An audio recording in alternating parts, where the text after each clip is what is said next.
Абоненттік номер босыңыз. Абонент жауабын күтіңіз. Немесе тезірек хабарласыңыз. Абонентский номер занят. Пожалуйста, дождитесь ответа или перезвоните по нему. The call person not reached. Please try again or call later.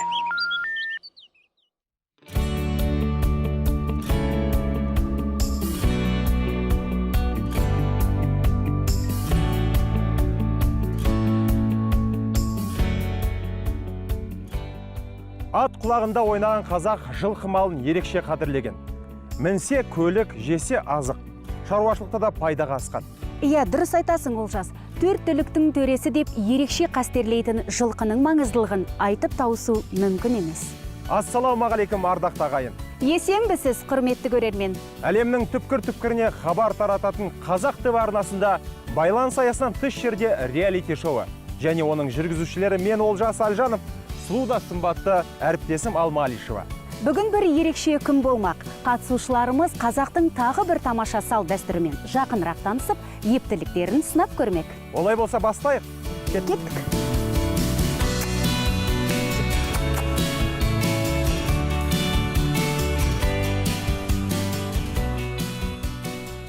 The call person not reached. Please try again or call later. Самаурын қайнады ма, Али? Қайнады. Әкелі, шай құйып жіберейін. Диана сенің достарың қайда, Салтанат сенің достарың қайда, Гүлмира сенің достарың қайда екен? Ассалаумағалейкум. Али Сұлтан Қалай досым? Али Сұлтанның досы келді. Али Сұлтанның досы келді.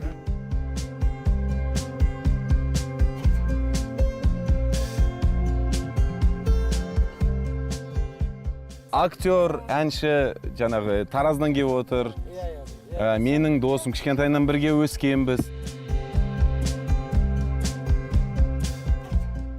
Ассалаумағалейкум.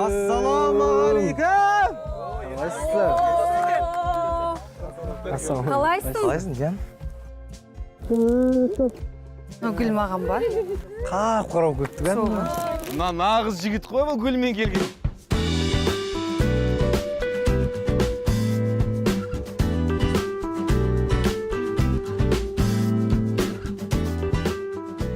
Біз онда сухрау екенбіз. Сіздер шай ішіп беріңіздер, біз барып ана жақта әңгімелесіп қайтайық. Енді сен үшін келдік, достарға бір сәлем беріп кетейін деп. Сол көңілін көтеріп бір ән айтып кетейін деп. Домбыра бар, сіздердің қонаққа деп olsun.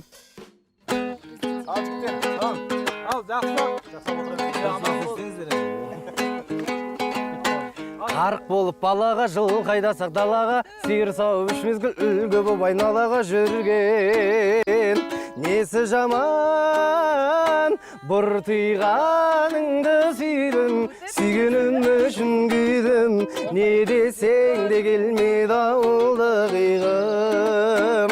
Томпиғаныңды сүйдім, сүйгенім үшін күйдім, иесі бөлек анам бар идің, иесі бөлек анам бар идің. Беу! Гүліке! Салтан!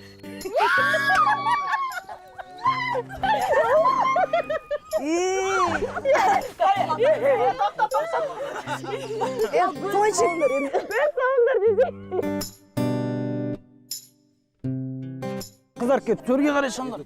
Былай қарай өтіп кетіңдер. Нан-ауыз тиіңдер де, кет, сөйлесейік. Хотите чай попить? Хотите емес, іш деп айтса? Шай ішесіз? Шай ішесіз сұрамайды қонақтардың. Шай ішіңіз. Қарындарың ашыңыз ба? Жоқ. Енді айып етпесеңіздер, біз өзіміз әңгімелесіп келеміз, аға.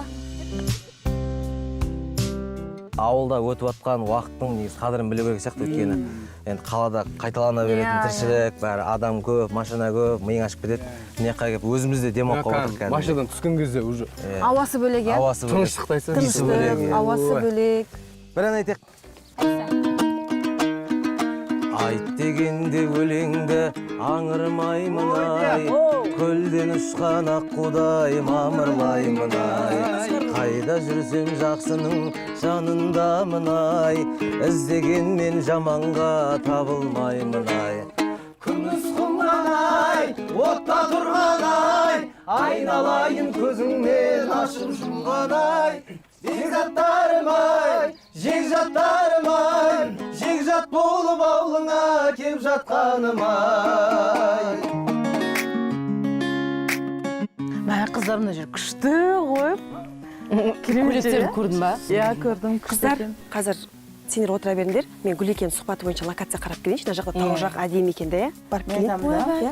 Все, давайте. Деген дела қойып қойған Енді сондай енді. Я айтпақшы да, сен бес оғаныңды көрдің ғой? Бұл молодец. Асауат болды да. Ана Жанботаға айтсам, жоқ қорқам дейді. Диана, сен бар десем қорқам дейді. Барам дедім. Бүйтеді ғой, көз аяқты аспанда. Қол былай тұрмын, ана аяғымен бір тебеме деп ше. Бүйтіп тұрма бүйте. Мен сен мен күн көрдім ба? Мен деген команданың намысы үшін ғана бар ғой, ана жоладым. Тура аяғың бүйтіп тұрғанда қорқады екенсің жаман. Пончик, сенде сотка бар ма? Бар. Дұрыс.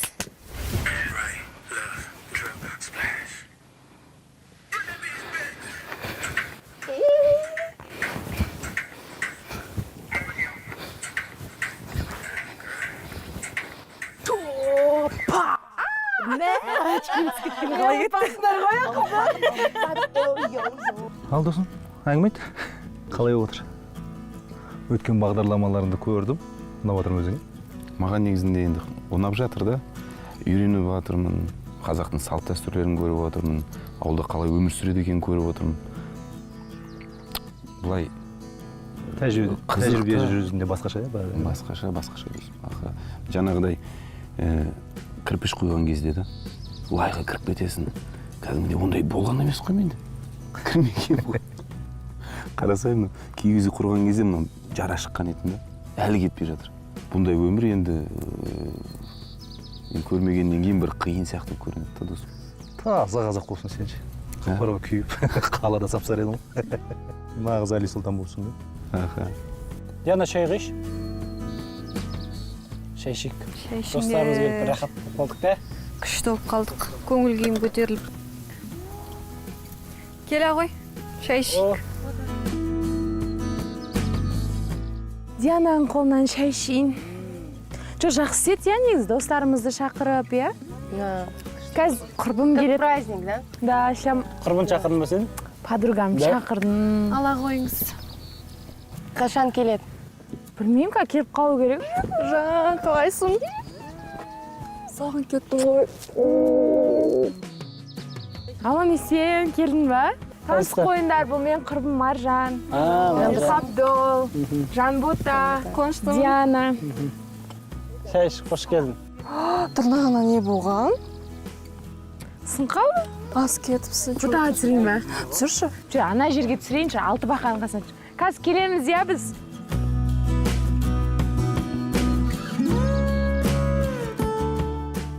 Ерзат тоғылай қал. Ерзат осында. Ассалаумағалейкум. Сәлем. Ассалаумағалейкум. Қош көрдік. Ерзат бауырымызды іздеп келіп едік біздер.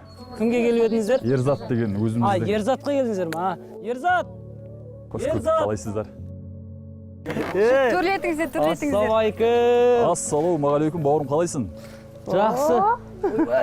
Көрмегелі қанша күн болды сен? Қалайсыңдар? Қалайсың?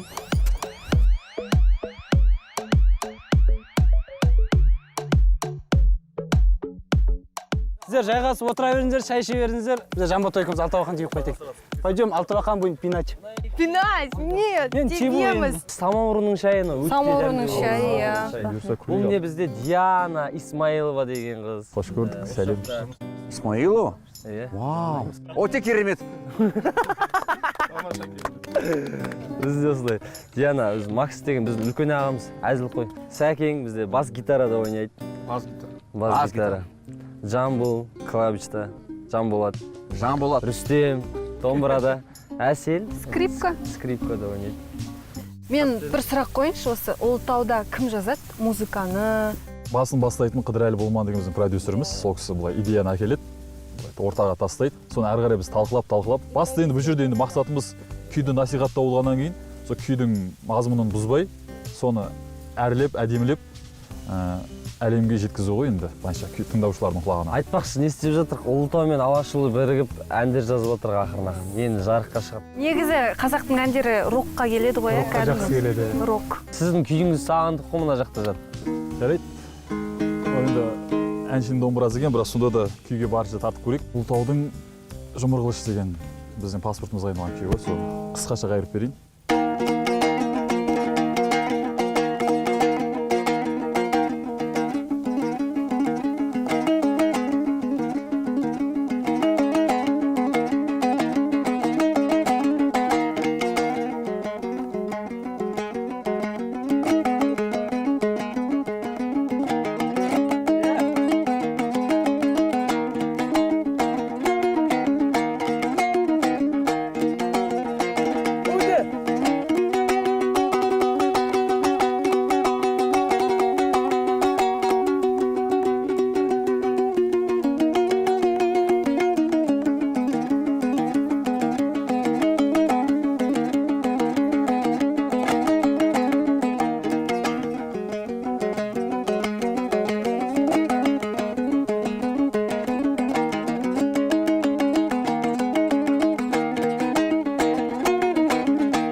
Әжеде жаңбыр болып кетсе қалай дейсіздер сонда? Жаңбыр бола ма, дауыл бола ма оған? Қарамайсыңдар ма? Қарамаймыз, өзіміз қазақ. Қарамай жауындарға, дауылдарға. Қарсы қарап жүземін ағындарға десе. Қазақ үйдің мынандай немесі бар екен. Мен осы жаққа келгенде біліп жатырмын. Қатты ыстық болып кетеді ғой. Сол кезде түндігін жабамыз да, астын сәл көтеріп қоямыз. Сол кезде кондер ғой, далада ыстық болып тұрады да бізде. Самалдық па, самалдық? Салқын болып тұрады. Творчество мына жақта негізі дамып жатыр. Далада жүрген кезде, табиғатта жүрген кезде бар ғой, кәдімгідей. Ана музыка келеді да кәдімгі. Мен бүйтетінмін ғой, қалада жүргенде бір музыка келсе диктофонға жазып тастайсың ғой. Мына жақта қайдасыз әңгімейсің. Деп 1-2 сағат қайталап жүресің, сосын ұмытып кетесің. Ұйықтап тұрғансың кетіп қалады. Бір ұйықтап тұрған соң кетіп қалады шын керек. Сол жағы телефон жағы басында қиын болды 2-3 күн. 2-3 күн қиналып жүр. Инстаграм жоқ, лайктар жоқ. Лайктан энергия ала алмайсың. Лайктан энергия ала алмайсың. Мысалы шыдай алмағандар болды ма? Мен шыдай алмай жүрмін. Алып кетіңдерші мені қалаға. Енді мен істеп көрмеген тірлігім ғой. Шыдап жүрміз әйтеуір. Амал жоқ. Біздің шыдап жүр деген әңгімеміз аталарымыздың, әжелеріміздің күнделікті тірлігі ғой. Ал Ерзат, көрдік, білдік, тамаша, бір рахаттанып қалды, өзіміз де арқамыз кеңге жайып. Енді әрі қарай жеңіс тілейміз, сәттілік тілейміз. Аман-есен осының бәрін атқарып абыройменен қалаға орал. Рахмет сіздерге келгендеріңізге. Рахмет. Жолдарыңыз болсын. Қаладағы бүкіл достарға, бауырларға сәлем айтыңыздар.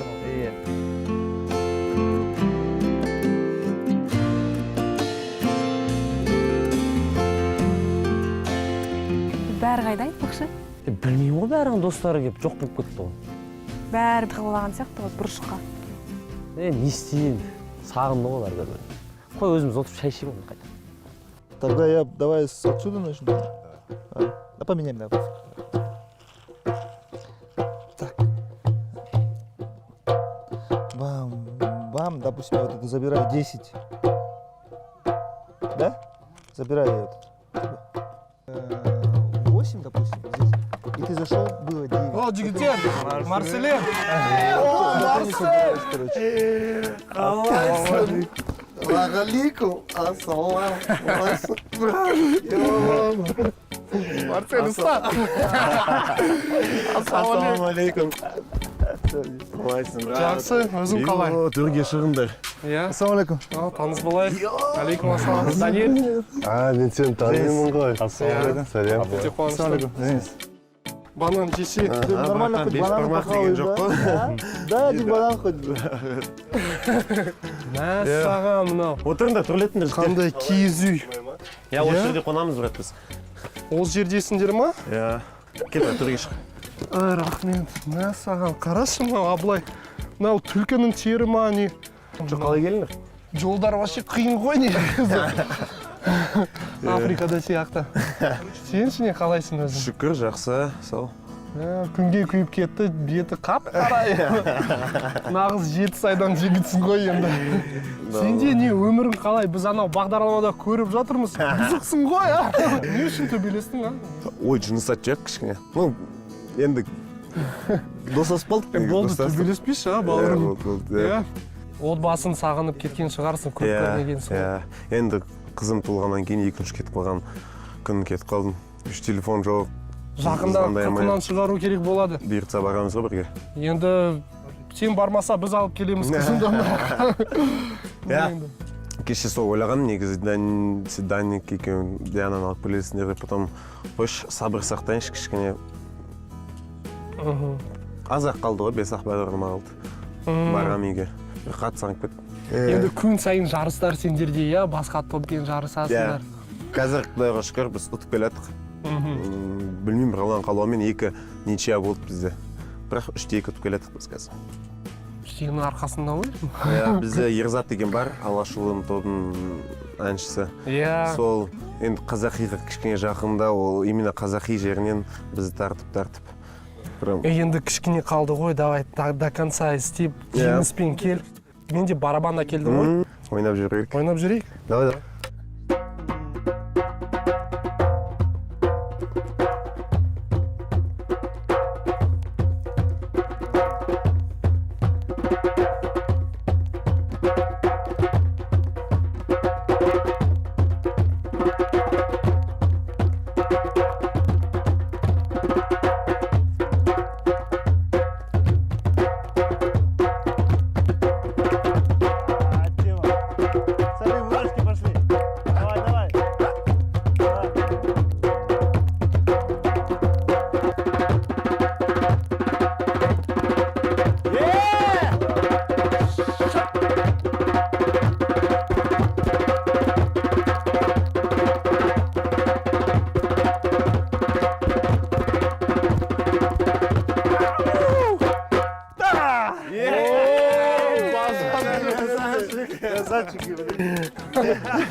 Енді бәрі қалада сені сағынып жүр, Марсель қайда деген. Сол байланыста емесің. Тезірек бітіріп келсе, бізбен бірге қыдырасың. Негізі қайтқым келеді. Сол бізде қазір бір сайыс болайын деп жатыр, тағы да қандай сайыс екенін білмейміз. Енді сендерді шығарып салайын. Келген рахмет. Өте қуаныштымын, рахмет үлкен. Сендерге сәттілік тілейміз. Рахмет. Танысқаныма өте қуаныштымын. Мен де. Баскетболистсің ғой. Сен де. Обещай жеңісің. Жақсы. Приходите на студию. Жарайды, келеміз. Кеттік, мен шығып саламын.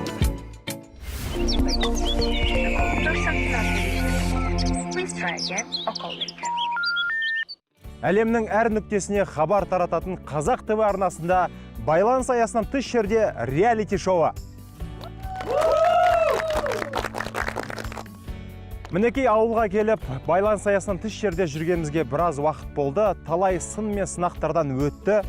Қала өміріне үйреніп қалған қатысушыларымыз ерте тұрып, қара жұмыс жасап, тынбай тер төгіп, өз еңбектерінің нанын жеп жүр. Құрметті қатысушылар, бүгінгі тапсырма. 40 минут ішінде жігіттер жағы ат тағалайды. Қыздар жағы бесікке бала бөлейді. Жігіттер аттың алдыңғы 2 тұяғын ғана тағалайды. Кім қанша уақытта бітірді, қаншалықты сапалы тағалады, соның бәрі есепке алынады. Сіздердің еңбектеріңізді бағалайтын әділ қазылар алқасымен таныстыра кетейін. Ғалия Қайдауылқызы, Алтын Арқау мәдени этнографиялық әйелдер қоғамдық бірлестігінің төрайымы, этнограф, ақын, қаламгер, журналист. Дариға Рахимова, Дариға шоу шығармашылық ұжымының жетекшісі. Жігіттердің жұмысын бағалайтын Еділ Буралкеев және Бақытжан Тулебеков.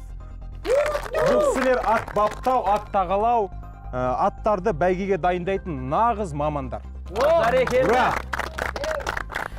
Әр топтың жігіттеріне бір аттан беріледі. Сайыс басталмас бұрын қазылар құрамындағы ат бегілеріміз басқа бір малдың тұяғын тағалап, тәртібін, әдісін көрсетеді. Жігіттер мұқият болыңыздар, өте қиын жұмыс дейді білетіндер. Ендеше әзірге қыздарымыз өз сайыстарына дайындала берсін. Ал Еділ мырза, атты ортаға келіп, жігіттерімізге көрсетсеңіз.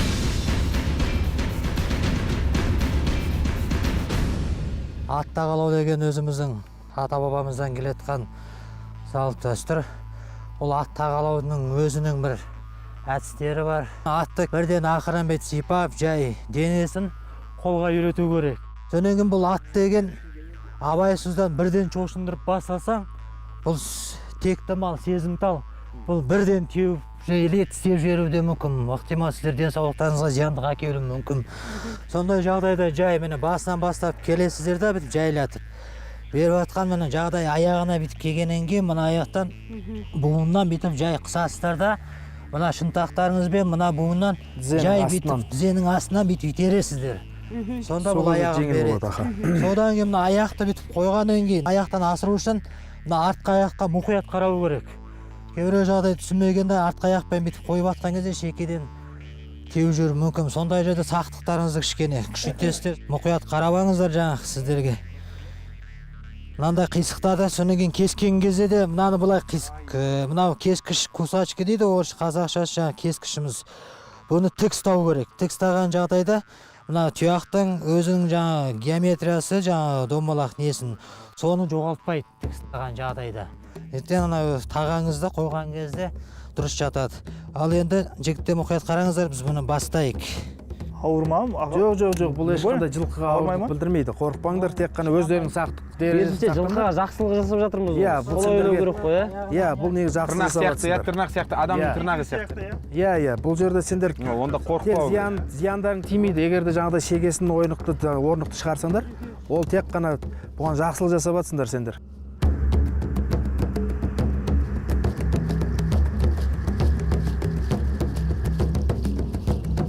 Сонан кейін мынау майтабан жүрекше дейді ата-бабамыз. Ең аттың сақтайтын жері осы мынау майтабан жүрекше. Тас қауырылмасын, нетпесін деп тағаны да осының қорғауына, аттың тұяғын жақсын сақтауына біз атты сол үшін тағалаймыз. Кесіп атқан кезде жанына қарай, турасына қарай пышағыңыз кеткен жағдайда аттың өзі сізге ескерту береді, аяғын бет сілтейді, екіріз тартайды. Мұқият қарамасаңыз, жарғарай опырып жүріңіз ықтимал. Пышақты да ұстаған кезде, мынаны осының ыңғайына қарай бет жатқызып ұстау керек, міне бетіне. Міне былай. Бұл жерде енді істесеңіздер, былай көзге оңай нәрсе болғанымен, сізбен бұл күш салу керек. Бұл әрбір негізі біздің жігіт адамға 70 өнерде аз дейді. Осының өзінде әр үйдің ер жігіті істеуі міндет.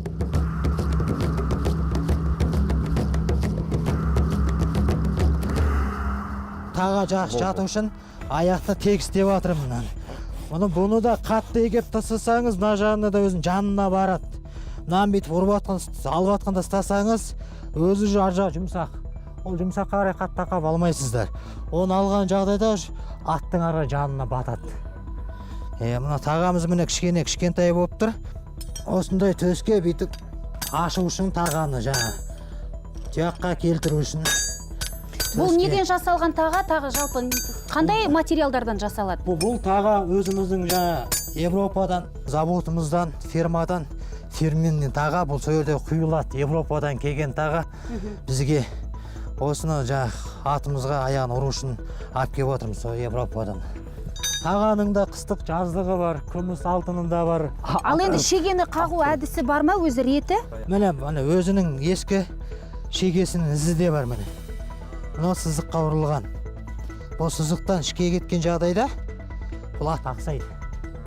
Мынау тура өзінің сызығымен ұрған. Тағаны алғанға шейін ақсап жүре ме, әлде 1-2 күннен кейін қоя ма? Ол шегені қайттан алып қақпайынша ауырып жүре береді. Ол ауырып жүре береді. Өйткені ол деген қолға кірген тікен сияқты ғой. Қолыңдағы кірген тікенді алмайынша. Бер жағынан шықты ғой.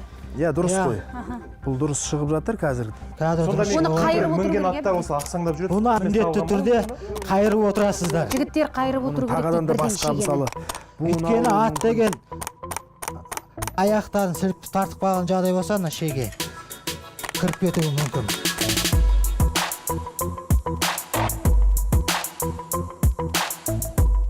Ал бұл таға қанша уақытқа жетеді? Қанша уақытта қажалып бітеді? Негізі енді бұның жаңағыдай істеп жатқан өзінің жұмысына, қызметіне байланысты ғой. Яғни неғұрлым көп жүреді, соғұрлым көп жүретін болса, әрине ол ерте мезгілде ауыстыру керек болады да бұл тағаны.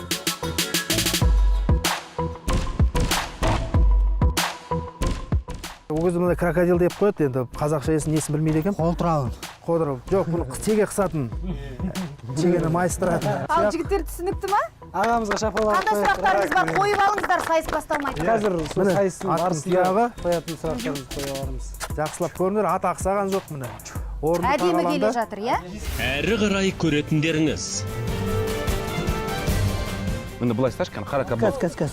Былай, былай, осылай ұста, осылай, иә? Жоқ, ауырып кетеді ол. Жоқ, андан басып ала бер, қорым, андан тазалай.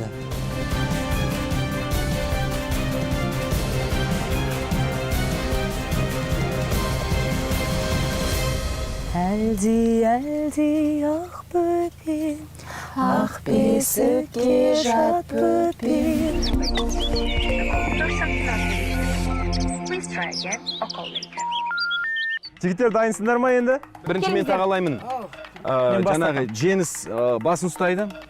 Қабдол жаңағы инструменттерді беріп тұрады. Сондай болады. Содан кейін ауысамыз. Ал төңкер тобынан сіздер өзара бөлісіп алдыңыздар ғой? Біріншісі аттың бір жағы аяғын мен тағалаймын.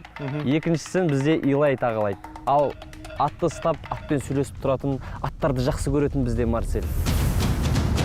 Ал олай болса жігіттеріміз сайысқа дайын сияқты, қауіпсіздік ережесін сақтанамыз. Жігіттер тағы бір рет ескертіп айтамын, бізге сіздердің амандықтарыңыз қажет. Ендеше, ал сәттілік тілеймін. 1, 2, 3 басталды.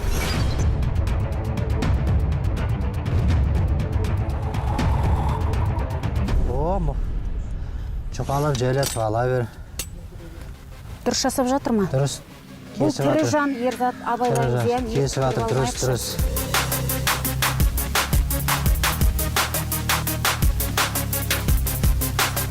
Кішкене көбірек алған дұрыс па? Жоқ, жақсы, өте әдемі.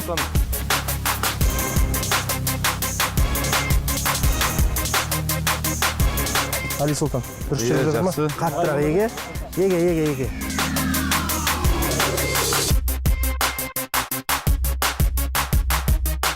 Бұл атта қалауы да өте қиын дүние ғой. Иә, оңай емес екен.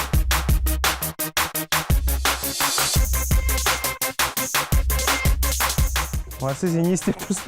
Атқа шөп беріп. Мен аяп отырмын. Аяғың тырнағын алып жатқан кезде атқа шөп беріп не істейсің? Тамақ жеп Бола ма екен ол? Тағаның жаңа несі, өлшемі дұрыс емес сияқты, мына кішкене басу керек. Тағаңыздың өлшемі кішкене болса, ана жерде жаңа төс деген бар. Соған мына жағын кішкене қысасыз. Екі жағын кішкене қыссаңыз, мына тұяғыңызға келіп жатады. Чеген шыққанын байқап келатсыздар ғой. Ұра бер, енді чеген шықты, ең бастысы. Енді чегенді қайыры жібер жоғары қарай. Өйткені жаңағыдай қолға бір жер кіріп кетпейтіндей. Ала қой, ал. Жігіттер жылдамдатыңдар, өйткені мына жақта жігіттер шеге ұрып жатыр екен.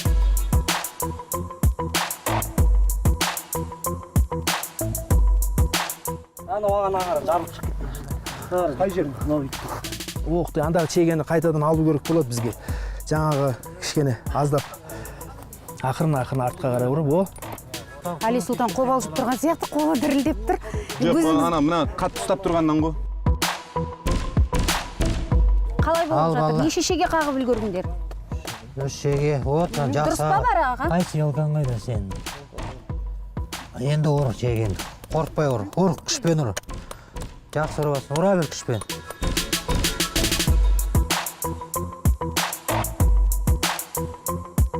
Шеге берші.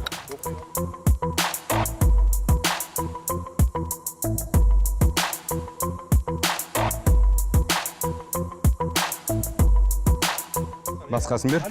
Ты как, нормально? Нормально. Қазір мынаны істеп болам, бол тез. Әкел.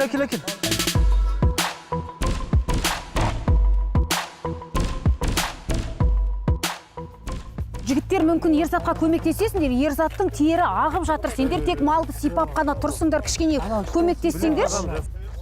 Тағы да бір ұрып. Қалай білетін адам жасай берсін бұл? Ерзат жібере салшы аяғын, Ерзат аяғын жібер дейім. Тоқтаңдар. Абайлаңдар, жігіттер, қорқпа, жібермесей. Али Сұлтан, ат ұста бар, атты кім? Ат ұста. жіберме ешқашан олай. Сендер ары Ерзат, байқаш артыңнан теуіп жібермесін. Бер қарай тұрыңдаршы. Тартай бер қарай. Еділ мырза, кішкене бер қарай тартыңдаршы. Болды, әдет. Қысқартуға тырысқан алдын шеген біреусі ішкен ұзындау. Ол өйткені. Міне. Марселин, неге тұрсыңдар қарап? Мен қорқам.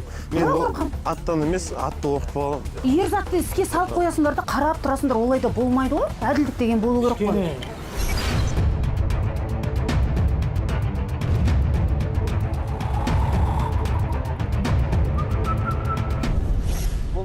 Андағың болды енді. Болмады жіберсең. Болды. Екінші аяғына біреуін кіріңдер елай.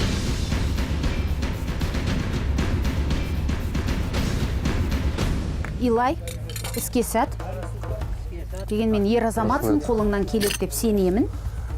Мен өте қобалжып тұрмын, бірақ жасаймын оны. Себебі маған түсіндірді ол. Жай ғана педикюр сияқты да, маникюр. А бля, этот лошадь разверну? Не надо разворачивать. Как не надо? Не надо, пусть стоит. Пусть стоит? Пусть стоит, она хорошо. Просто у тебя там ноги, смотри, и она сзади стоит. Так, Вань, нормально ма? Нормально.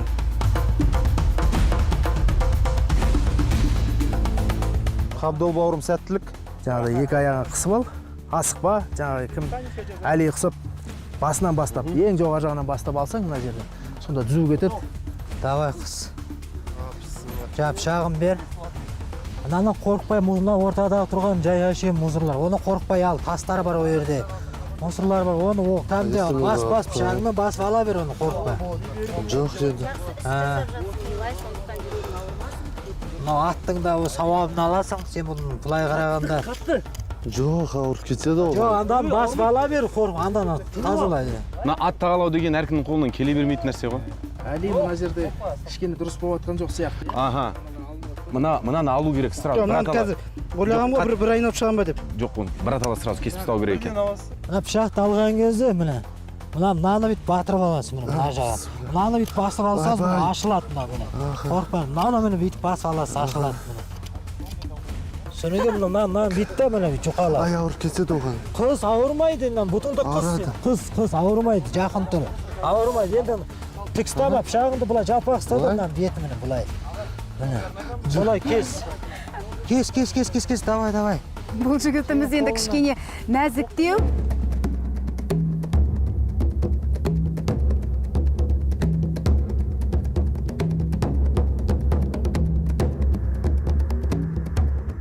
Илай, сұра, егер білмей тұрсаң, бірденге ағамыздан сұра. Иә, мына жерде мынаны қазір аздап алуға болады, Илай, мынаны қолда абайла. Қай жерін? Кессем ба? Кессем? Ой, қатты немес. Кессем? Қалай? Жарайды, оны сен басқа жерін көр. Аха, вот. Былай? Міне былай ұсташы, қара кабдол. Кәс. Былай, аха, осылай ұста, осылай. Бұл істі бастаған кезде ең бірінші жағдайларда тағасы алынған жағдайда, тағаланбаған аттың жағдайы кезінде. Мына бетін дұрыстап аламыз да, ең бірінші мына жүрекшенің несінің қырларын шығарамыз да, өнеге мынаның шынын бәрін тазалап аламыз да, өнеге бар тағаны келтіріп, әдемілеп, өнеге бар шегемен отырғызамыз.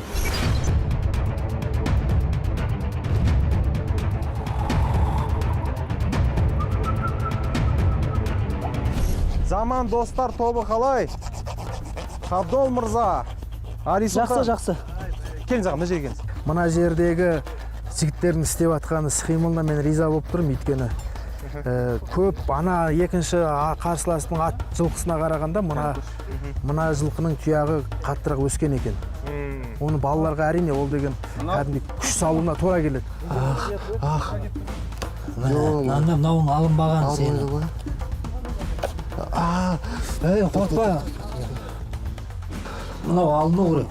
Айтып тұрмын ғой, Илай бізде өте сезімтал нәзік жігіт. Енді мына бетін еге. Егеуіңмен еге, мынаны дүзулеп, мына егеудің өзін дүзу ұстап еге.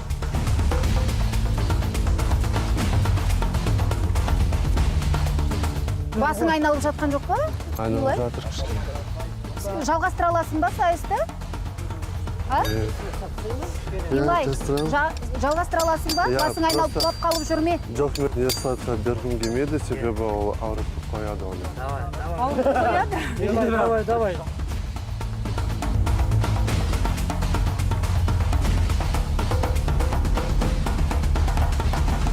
Марселин, Енді Еділ мырзаға істетіп қоймай өзің тағаны келтірсеңші. Мынаны біреу салу керек болады ғой.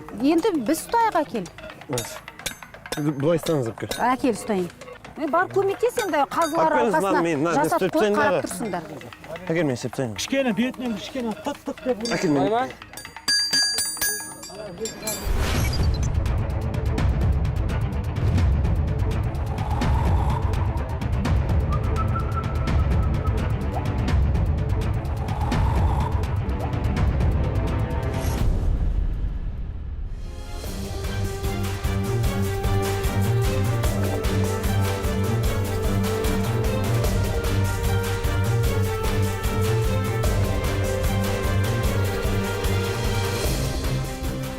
Енді Еділ мырза, Бақытжан мырза, сайысымыз аяқталуға жақын қалды.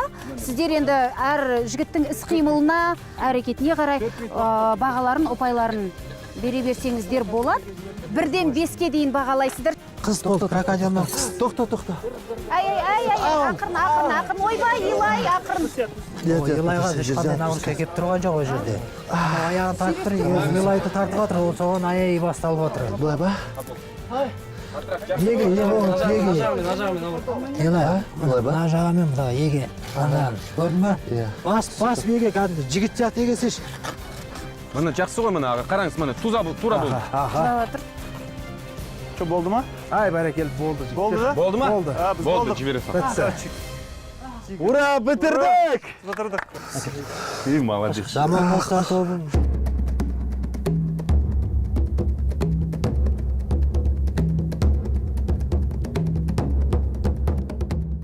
Бәрі дұрыс па?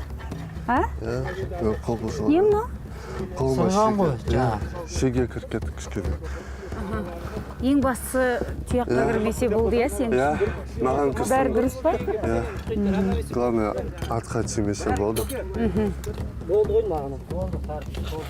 Енді бір тексеріп жіберіңізші, тұяқтарын көтеріп, қаншалықты дұрыс қағылғанын көрейік. Негізі екі топта бәрін тағалап үлгерді, енді сапасын тексеріңіздер. Тағаның сапасы болғанда мына тағамыздың кішкене мына бағана мен балалар сендерге мұқиятынды айтып отырдым ғой әңгімеде. Мына тағаң кішкене алды қарай созылар керек. Өйткені себебінде мынау міне басып келе жатыр ғой. Бұл ертең чапқан кезде, еле бір жүріп келе жатқан кезде жағдайда мына артқы тұяқтың ұшымен мынаны мыжып жіберіп шығару ықтимал болып тұр. Дұрыс қағылған жоқ, иә? Шешіп қайта қағыл керек болады, иә? Мына тұяғыңызды шешіп қайтадан ұруға тура келіп тұр бізде. Жарамайды, ар жағы ше? Бұл жағы тура сонда, бірақ кішкене мына тағамыздың өзінде кішкене дұрыстап жүру керек. Заман достар тобының тағаларын қарап, сапасын тексерейік, жүріңіздер. Бақытжан мырза, жүріңіздер. Міне. Дұрыс па, Бақытжан мырза, қараңызшы. Жатуы, мына май табандары. Мынау жалпы, мынау бірінші жолға, мынау жақсы. Мынау кәдімде ар жағын тексерейік. нәтиже болып тұр. Тағақтар орындықта, мынау кішкене. Шегелерін кішкене ұзын кесілген екен, Шегелер ұзын кесілген, Соның кейін кішкене басқалардың жүрекшелерін чуть-чуть алғанымыз керек еді. Алдым кішкене еге керек еді, жарайды. Осымен сайысымыз аяқталды. Әділ қазылар алқасы қорытынды ұпайын шығаруға дайын. Ендеше сөз кезегі өздеріңізде. Жеңіс, аттың басын ұстаған үшін 2 ұпайсың. Али. Заман достар. Заман достар 5 ұпай. Қабдол, саған да 5 қойдым. Ай бәрекелді. Илай, сен енді 4 алдың. Жақсы бәрекелді. Қорқып, содан 4 қойдық, Ерзат 5. Марсия саған 2 ұпай жазылды. Біріншіден жігіттерге айтып кететін бар, бұл деген өте қиын жұмыс болды. Жасаған еңбектеріне өте ризамын. Әр жігіттің қолынан кере бермейтін шара болды. Бұл жерде мына заман достар жігіттеріне жеңіс бауырымызға бірінші ат басы ұстаған ретінде маған өте жақсы ұнады. Өйткені атты қозғалтпай ұстады. 4 ұпай бердім. Әли бауырымызға Әлиге жаңағы бірінші бастап атты тағалап қорықпай тағалағаннан кейін өзінің жаңағы аттың әр чегенін шығаруына себепкер болып жұмыс істегенде бағаны 5 деп қойдым. Қабдол бауырымыздың ол да жаңағы Әли сияқты Әлиден қалған жоқ, ешқандай өзгерістер болған жоқ, тек чегені қию жағынан кішкене ұзынырақ қиып қалды, сол үшін 4 деген баға қойдық. Төнкер тобының балаларына негізі Илай бауырымнан бастайын, өйткені Илай бауырымыз жаңағы атты тағалаған кезде кішкене бір олқылықтар болды, кішкене бір жай қозғалды, енді баяу қозғалды, күштік азырақ салғаннан кейін 3 деген бағаны қойдым. Ерзат бауырымызға, енді ол Ерзатқа ренжісім жоқ, Ерзат жақсы, өте жақсы баға көрсетті, ол 4 деген баға еліндің. Марселдің жаңағы ат ұстауға басы, кішкене ат секіріп, ары-бері ойнағаннан кейін 3 деген баға қойдық. Құрметті жігіттер, ортақ бағаны есептеп қойдық. Заман достар тобы 25 ұпай. Рахмет, бағалағандар. Төңкер тобы 21 ұпай. Жігіттер, қатты қуанбаймыз. Әлі қыздардың балы есептеле, сонымен қорытынды жалпы ұпай есептеле, сонымен жеңімпазды анықтайтын боламыз. Осымен жігіттеріміздің сайысы аяқталды.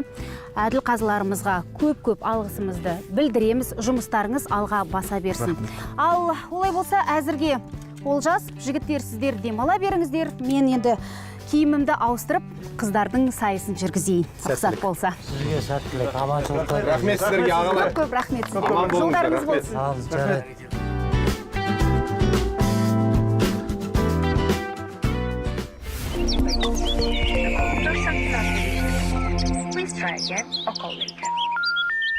Қадірлі көрермен, эфирде байланыс аясынан тыс жерде реалити шоуы. Дәл қазір қыздарымыз қазақтың қалыптасқан дәстүрімен бесікке бөлеу салтынан сайысқа түседі. Әр топқа 15 минуттан уақыт беріледі.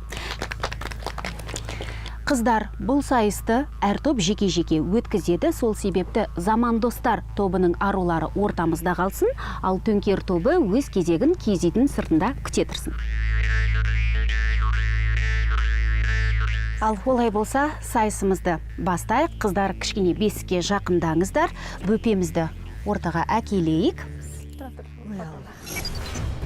Құрметті әділ қазылар алқасы, сіздер қыздарымыздың, қатысушыларымыздың әр іс-қимылын, қолдарының шапшандығын бәрін жіті бақылап отырыңыздар. Әр қызға жеке-жеке баға беретін боласыздар. Бұл жерде сөйлейтін, яғни мен және Аяна, ал бесікке баланы бөлейтін Салтанат. Бізде бірінші бесікке бөлемес бұрын, бесік ашық қалса аластаймыз. Негізі бесік жабық тұрады. Баланы әкеле берсе болады. Бірінші жабдықтарын тексеріп аламыз. Баланың бас жағында айна, қайшы сияқты тіл көзден, бәлекеттен аластап алуға да. Ендеше адыраспанды ортаға алдырайық. Үлкен Аяна алыстасын. Әзірге қыздарымыздың айтып жатқаны дұрыс па, Ғали апай? Дұрыс. Аластап атқанақта айтып. Осы дұға оқуға болады.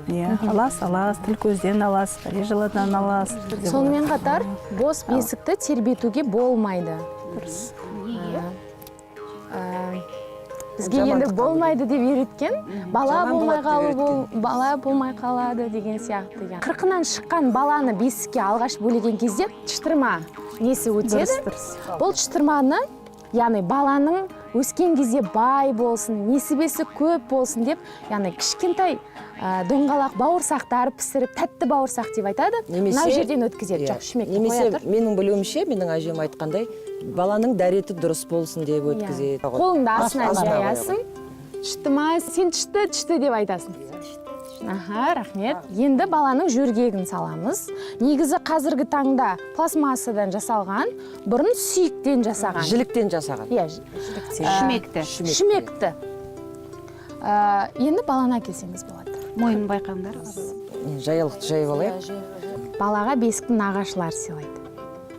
Бұл ма? Мына астына қоюға да болады. Үстінен де болады. Негізінде. Әртүрлі өзі келеді. Қанша бала жатты, соның санын соған қарап, негізі білеміз, қанша бала бұл бесікте жатқанын. Қазіргі заманда жастарымыз бала туудан қорқама азайтып тастады ғой. Ал бұрынғы заманда апаларымыз 12-ге шейін құрсақ көтеріп дүниеге алып келген.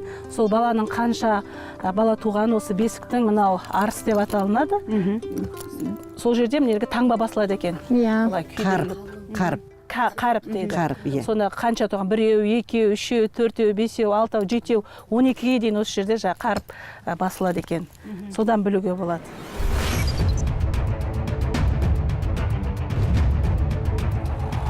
Негізінде басында былай орауға болады. енді қазіргі заманға байланысты біз мынандай бесікке салып шешіндіруге болады. Мен де шелпек, ой, қалай деуші еді? Шепчікті ұмытып қалыппын қазақшасын. шешіндірмей ақ қояйын ба? Иә. Негізі бұл Бір адам салады. бұл маталарды шыт матадан жасайды бала ыстықтамау үшін. Балам жатсын бесікке, пәле қалсын есікте деп баланы бесікке салады.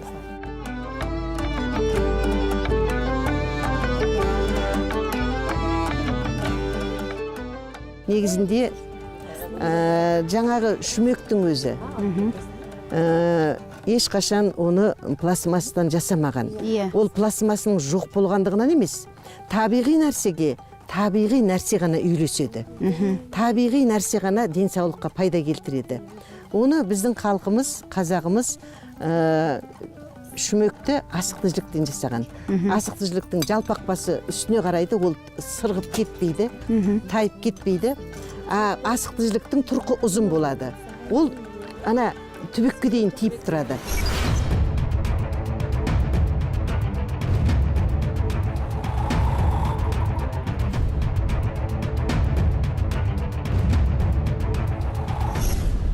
Шытырмадан кейін бетін жабамыз.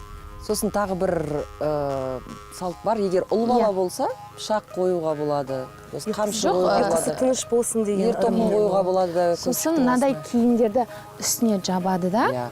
Негізі 40 кемешек салат деген сияқты деген естігім бар. Жоқ, 40-ға жетеу ма? Тойдыкі 9 жаным. Садақаныкі 7, тойдыкі 9. Мына 9 қабат торқа деген бар. Ойпырмай 9 қабат торқа кейіп дейді ғой. Сол сияқты 9 деген жақсы ырым. Енді мен мынау негізінде біздің дәстүр бойынша бесік деген өте дұрыс істелінген. Себебі бала жаңа қолынан шошынады, кішкентай кезінде андай қалайды, ар жаққа шашырап мысалы өзін шошытып алуы мүмкін. Сосын аяғы бір жағынан түзу өседі. Сосын емізгенге де өте ыңғайлы. Түнде тербегенде де қатты тербеуге болмайды, бала құсып қою мүмкін. Сонан кейін шайқамай тербетеді. Шайқамай тербетеді бір, өнен кейін мына бас шайқалмас үшін мына жерде білте жастық деген болады. Мына желкеге кішкентай ғана бейтіп білте жастық, дөңгеленген білте жастық жастайды. Мынау екі жаққа қарай жарылып ашылатын жабу екен, бұл әшейін сәндік үшін негізінде мына басынан аяғына қарай бірақ бүтін жабу жабылады. Дұрыс айтасыз. Сонымен қатар киімді алып алып, жаңағы бесікті көтеріп алып, үлкен әжелеріміз барлығын бүйтіп қамшымен соғып шығады. Сосын баланы ары қарай ұйықтата береді. Әлди ақ бөпем, ақ бесікке жат бөпем, жылама бөпем, жылама, жілік шағып берейін, бесігіңнің басына үкі тағып берейін. Сайыс аяқталды, қыздарымыз бәрін дұрыс жасады ғой. Негізі уақыт бойынша бәрін үлгерді. Барлық жөн жоралғысымен бәрін орындап шықты. Жақсы, көп рахмет. Заман достар тобының қыздары әзірге бос, ортаға Төңкер тобының қыздарын шақырайық. Келіңіздер. Заман достар тобының қыздары баланы бесікке бөлеп, сайысты аяқтады. Ортамызда Төңкер тобының арулары отыр. Шыны керек, қыздарымызға қарап сүйсініп отырмын. Көйлектері үстіне құйып қойғандай. Мына бас киім үлгілері де өздеріне жарасып ақтыр. Сіздің қолыңыздан шыққан ғой, Ғали апай. Қолыңыз дерт көрмесін, шебер екенсіз. Ал баламызды жылап кетті, сайысымызды бастайық. Қыздар, қанеки, уақыт кетті.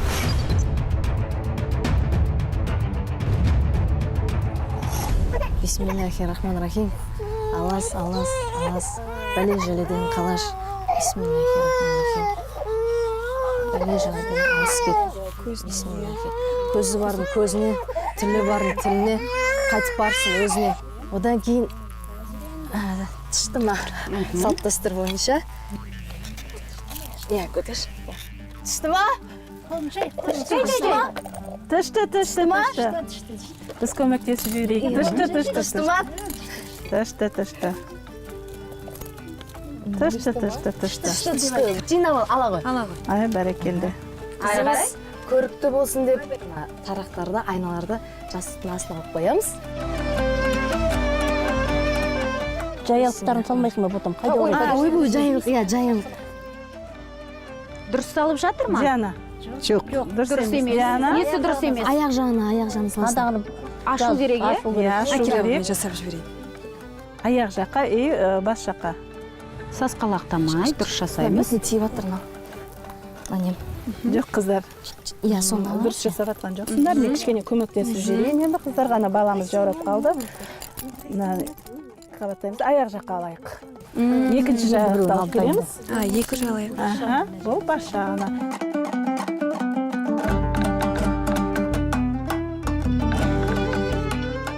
Ана аяқтың арасына кепілдеме салады. Екі аяғы бір-біріне қажалмас. Қажап терлемес үшін, е?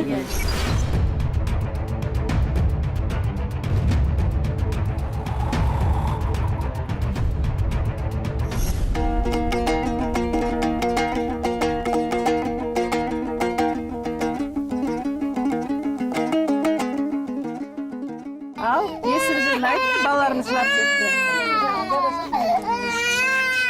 Әлде ақ бөпем, ақ бесікке жат бөпем, жылама бөпем, жылама, жілі сығып берейін. Байғасқаның құйрығын жіпке тағып берейін. Әлде ақ бөпем, ақ бесікке жат бөпем, жылама бөпем, жылама, жілік шағып берейін. Байғасқаның құйрығын Қатты тербетпе. Ақырын тербет, ақырын. Шайқамаңдар, тербетіңдер. Ал, қыздарымыздың қимылы тоқтап қалды. Әрі қарай ретімен не істеу керек, қыздар, білесіздер ме? Что делать дейді. Сізден сұрап отыр Дариға ханым. Айтып жібересіз ғой деймін қыздарымыз. Енді мынау алдымызда тұрған нәрселерді пайдаланыңыздар. 9 түрлі нәрсені жабамын деп жағымда. Апаларымыз айтқандай 9 түрлі жабу жабайық.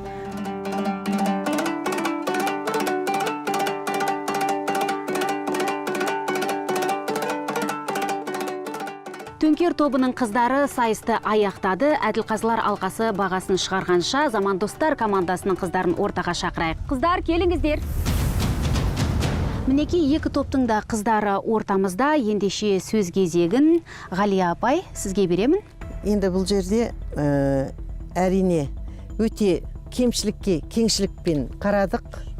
Өйткені бала өсіріп, кәдімгі өзінің өмірлік тәжірибесінде осы бесікке бөлуменен айланысып көрген балалар емес.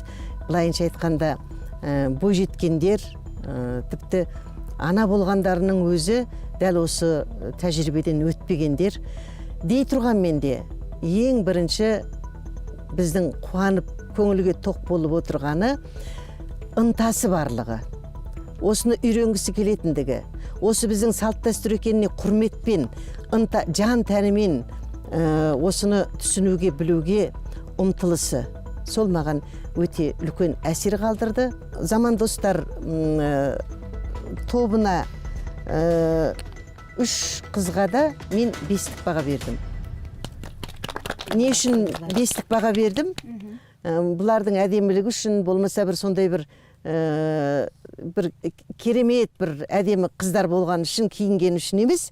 Бұлардың ынта-жынтасы менен үшеуі бір жүрекпен тыныстап, кәдімгі бір баланы бөліп отырғандай әсерде болды.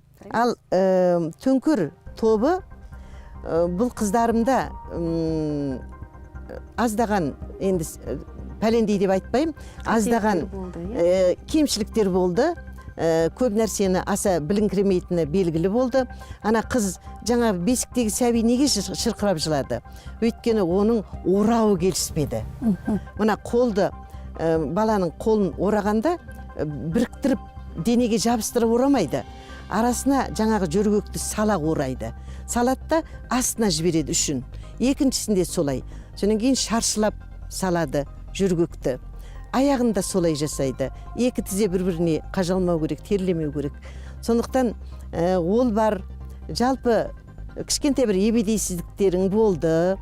бірақ көз жүре түзеледі. Сендерді де бөле жармай, үшеуіңе де 4-тік баға қойдым. Ренжімеңдер. Жақсы бәрі апа. Дариға ханым, сіздің бағаңыз? Бірінші заман достар тобына келер болсақ, сіздер жаңа жайлықтыорауда кішкене қателіктер жібердіңіздер.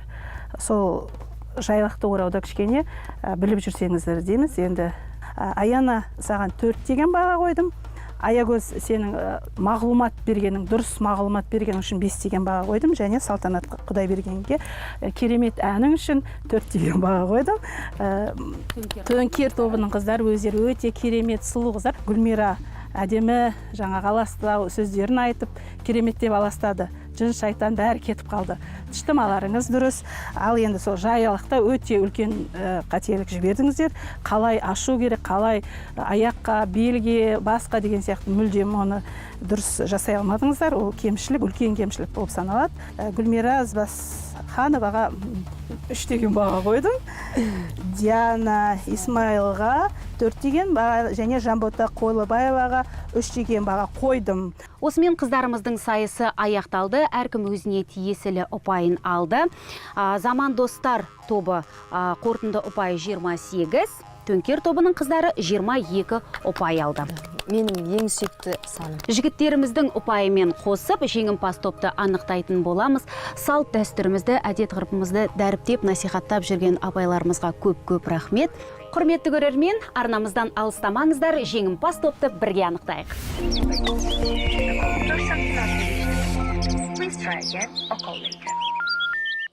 Осымен сайысымыз аяқталды, қыз жігіттеріміз ортаға жиналды. Шіркінай, қыздарға сенің жарасқан. Бүгін сондай құлпырып тұрсыздар. Иә, жігіттер, де? Айтыңдар. Бүгін танымай тұрмыз өшім қыздарды. Осылай күнде киініп жүрсе қыздар, е? Мен Жанботаны әже деп ойлап қолына суы жүрмін. Бірақ қарасаңыздар ше, расын айтқаныңызда Гүлмира қалай жарасады ол өшім. Иә. Гүлмира қосылып тұр. Құрметті қыздар, жігіттер, сіздерге бір хабарландыру айта кетейін. Өнерден кем демейсіздер. Бірің биші, бірің актриса, бірің әнші дегендей, дұрыс па? Сондықтан келесі бағдарламада сайысқа түсесіздер. Бұл тапсырма сіздер үшін қиындық туғызбауы тиіс. Дұрыс па? Кірпіш жинағаннан жақсы. Жақсы, олай болса, бүгінгі сайысымызды қорытындылайық. Қыз жігіттеріміздің ұпайларын қосып, нәтижесін шығардық. Ұпай саны бойынша Төнкер тобында 43, Заман достар тобында 53 ұпаймен жеңіске жетті. Рахмет. Әдеттегідей жеңімпаз топқа ұялы телефондарын 1 сағатқа береміз. Адалына. Рахмет.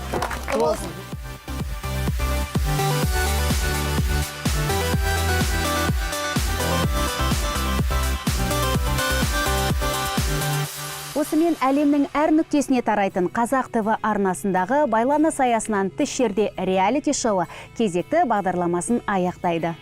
Келесі кездескенше аман сау болыңыздар.